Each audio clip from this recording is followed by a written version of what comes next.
Hey guys, welcome back to another video, and in today's video I got another deck profile for you guys. This is going to be an update to my Traptrix deck. So with the release of Eternity Code, it brought us a couple new cards like Parallel Exceed, Traptrix Omerous, and then Gravehole. So yeah, it makes the deck a little bit better. I think this deck's a solid rogue deck in the format. I think it can catch people by surprise and can pull off a couple upsets here and there. And I just think overall it's a very solid deck that can top a couple events when given the chance. So other than that, let's just get right into it.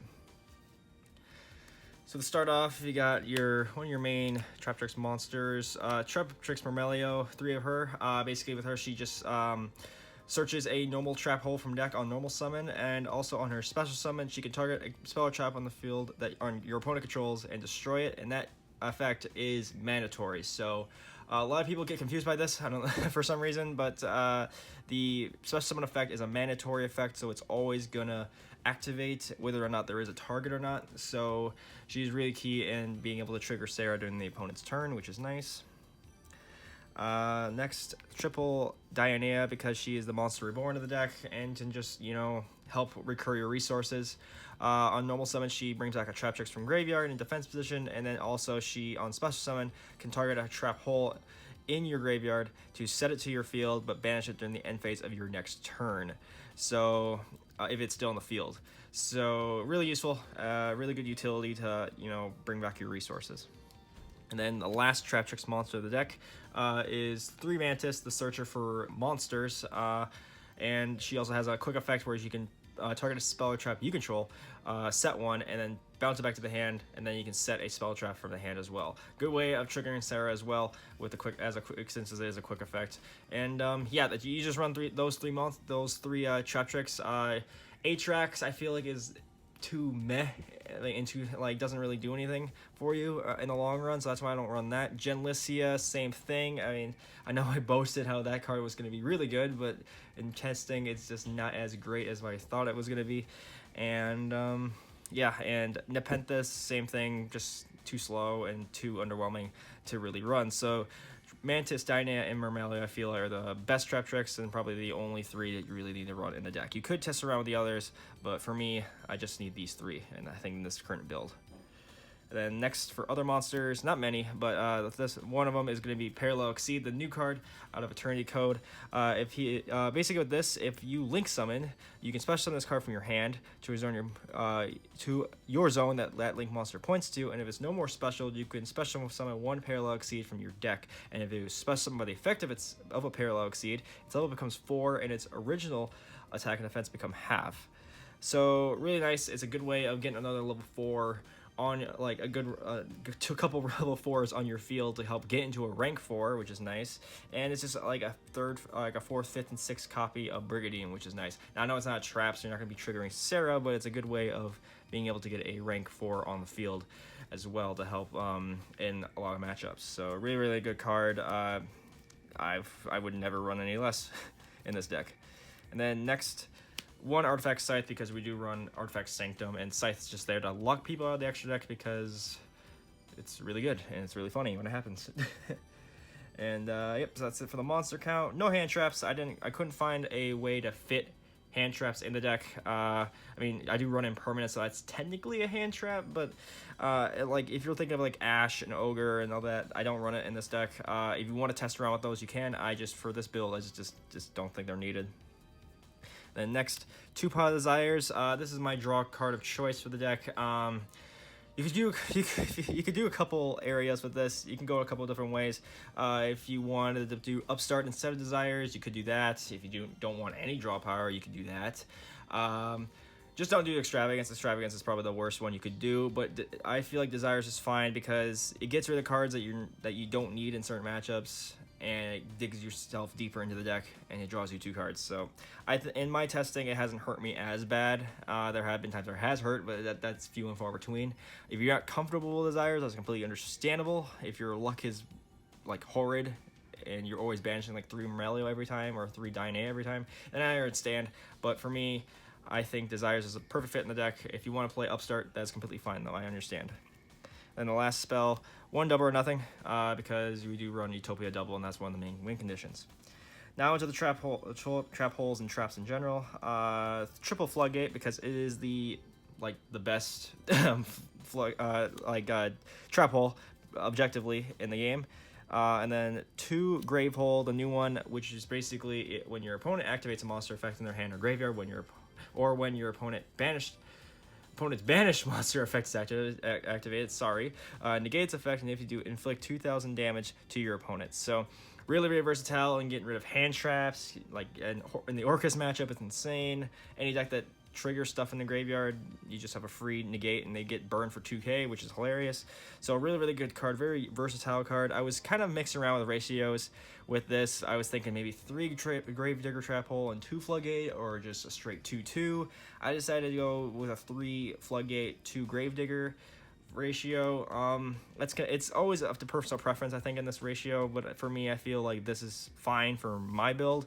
But if you want to mix around with it, that's completely fine. And maybe if you want to throw in maybe a time space or any other kind of trap holes or one of, that's completely fine as well. Just do whatever fits your needs for your trap hole ratio.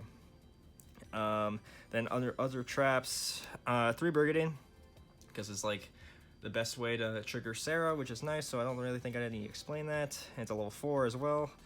Triple Impermanence as our hand trap, technically, I guess. Don't need to explain that as well. I mean, it's really good. If you don't have Impermanence, you could just run 3 Ash in its place. That's completely fine as well. Triple Compulse, because it's really good removal. I personally like it. Triple Artifact Sanctum, because we do run Scythe to help lock the opponent out of the extra deck. 3 Evenly Matched. Now this needs a little bit of explaining. Now for me, the deck Traptrix are really bad going second. The deck is really bad going second because it's just isn't equipped to do that. And how it's made. So I decided to throw in 3 Evenly Matched because I feel like that is a good equalizer for this deck, because let's say your opponent sets up a board that's pretty fragile. You play this, put it down to a point where you are at their, they put them back down to your level, and you'd be able to set up your stuff without having to worry about facing I don't know, 4 or 5 monsters and stuff like that. It's good in control matchups as well, like in Altergeist, against Altergeist and Subtears, which is really good as well because it gets rid of their resources. So I think Evenly Matched is really good in the deck, just because it gives you that equalizer when you're going second. At least that's how it is to me. If you don't want to do that, you could also always just throw in 3 Judgment in its place. 3 Judgment is completely fine. I have 3 Judgment in my side deck personally, since I wanted to have a good going second card in the deck just in case I lost die roll. So with that being said, I wanted to have Evenly Matched in there just as that equalizer if I'm going second. That's just my reasoning on that. And then next, 2 Heavy Storm Duster, because helps against other back row matchups, especially Eldritch. And then 2 Trap Trick, because you run a lot of normal traps and helps you get into those normal traps more easily. So really, really good card. Next, on to the extra deck, Triple Sarah. Not much needs to be said about Traptrix Sarah at all. This is the card that makes the deck really good, or good in its in modern terms.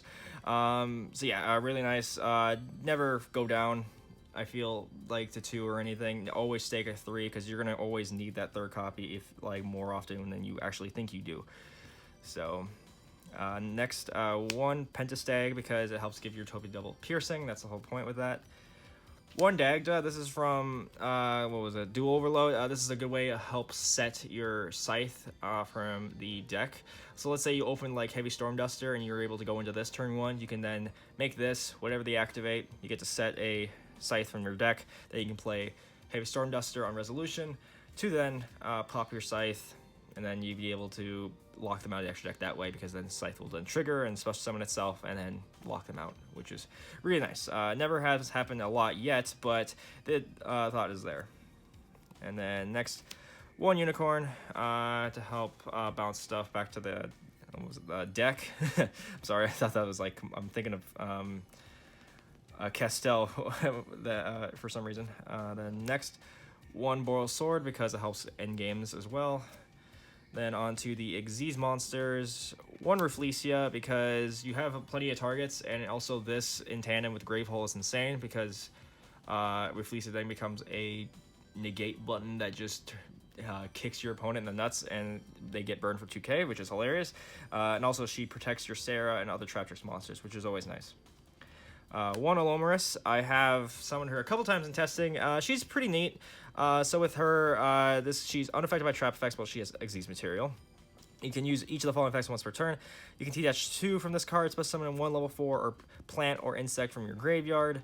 If an opponent's monster leaves the field because of your card effect is now in the graveyard or banished, except in the damage step, you can detach 1, target one of them, special summon to your field. I have not used that second effect yet because I don't think it's useful. I won't be able to really use the effect because I don't run bottomless and stuff like that, or like regular trap hole.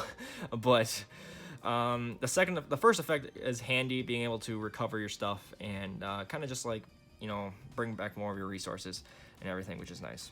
Then next, one Time Thiever Doer, because he's really good disruption in tandem with Brigadier. Utopia double package of Utopia and Utopia double, because one of the main win conditions of the deck. One Tornado Dragon to help in other matchups.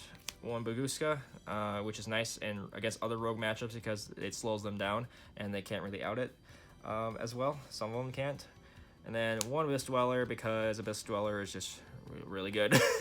Really good in any format, to be honest. So yeah, that's it for the deck. I hope you guys all enjoyed this. This is what kind of the Traptrix build I've been playing around with lately, and just been playing around with like online and at locals for like whenever they're open and everything. So yeah, hope you guys all enjoyed it. If you guys have any questions about it, leave it down in the comment section below. And yeah, hope you guys all enjoy this. Leave a like, comment, definitely subscribe. We should see you guys in the next video.